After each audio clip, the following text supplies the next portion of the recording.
Hey Todd, it was great working with you the other day.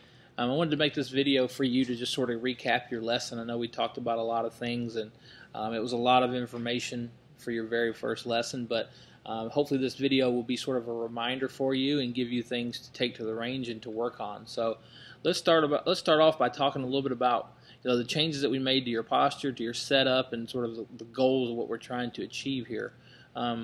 Just kind of starting with the ground, you'll notice here that you've got your feet flared out, anywhere between 20, 30 degrees here. You may have a little bit too much flare in this particular swing, but the flaring of the feet is a critical element of this pattern because it allows a couple of things. It allows us to turn our hips more in the backswing. And it also allows us to move our hips forward more, loading more pressure into our left leg and left knee into the downswing. So it sort of unlocks our range of motion, so to speak. Also, you'll notice that you've got your weight forward here. What I prescribe is about 55 to maybe even 60% on your left leg here, especially as you're just learning this pattern or learning to hit the ball this way. And remember how we got that weight forward was just by gently sliding our lower center of gravity, our tailbone, towards the target a couple of inches here. Nothing drastic, nothing dramatic here. I really like how your arms are hanging down, nice and straight. You got the shaft of the golf club leaning forward at address here. And, as we put the club into motion, what I wanted you to think about was, really your left shoulder working in a downward fashion. And as you start to put the club into motion, the knees begin to change flexion. The right knee straightens, the left knee flexes. You'll feel the right hip turning high and back, and you'll see and feel the hips turning on a sort of a slanted angle here. The arms remain very, very straight. The pelvis begins to extend, and the spine begins to extend. We talked a lot about how the spine must change flexion throughout the golf swing in order for you to keep the low point of your swing, here in front of the golf ball. So really, really nice job by you, learning this pattern, learning this move in just a short amount of time. I mean, this is less than an hour here, and you're already making a really solid, backswing here.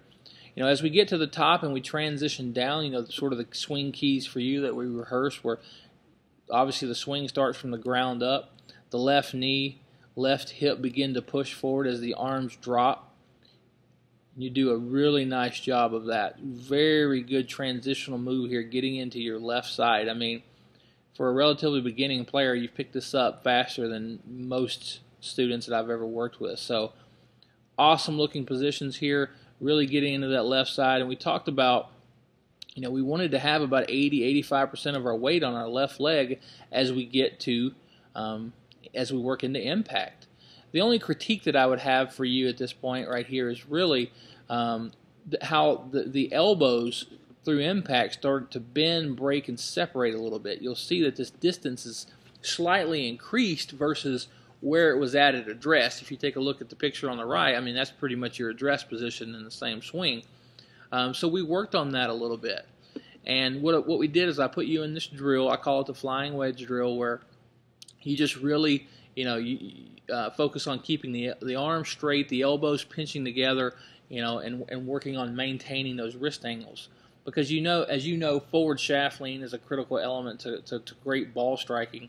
All the great players, of past generations have all exhibited this sort of as a fundamental in golf.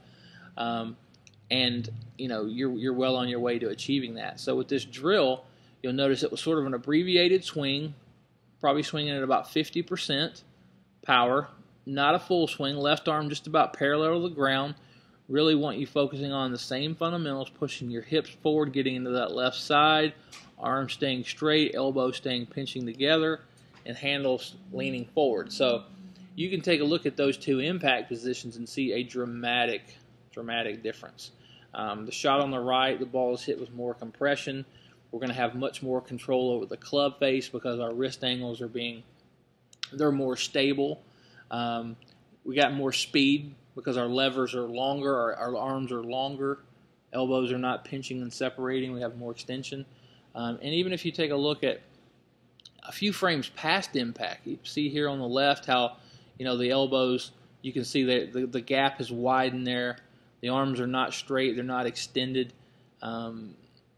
That's the only critique I really have for you in terms of this first lesson. And here on the right in this drill, I mean, look how much more extension we have here. I mean, it's just a completely different golf swing. So I want you to continue to work on the things that we've worked on, keeping the weight forward, keeping the handle forward, turning the shoulders on a steeper angle in the backswing, feeling the right knee straighten and the left knee flex, hips turning on a slanted angle, and really, really staying in this flying wedge drill till we can hit shots, consistently with straight arms and these wrist angles intact. So again, here's the motion. Much better. I mean, I want you to hit literally hundreds of shots like that. Again, if you have any questions, give me a call. I look forward to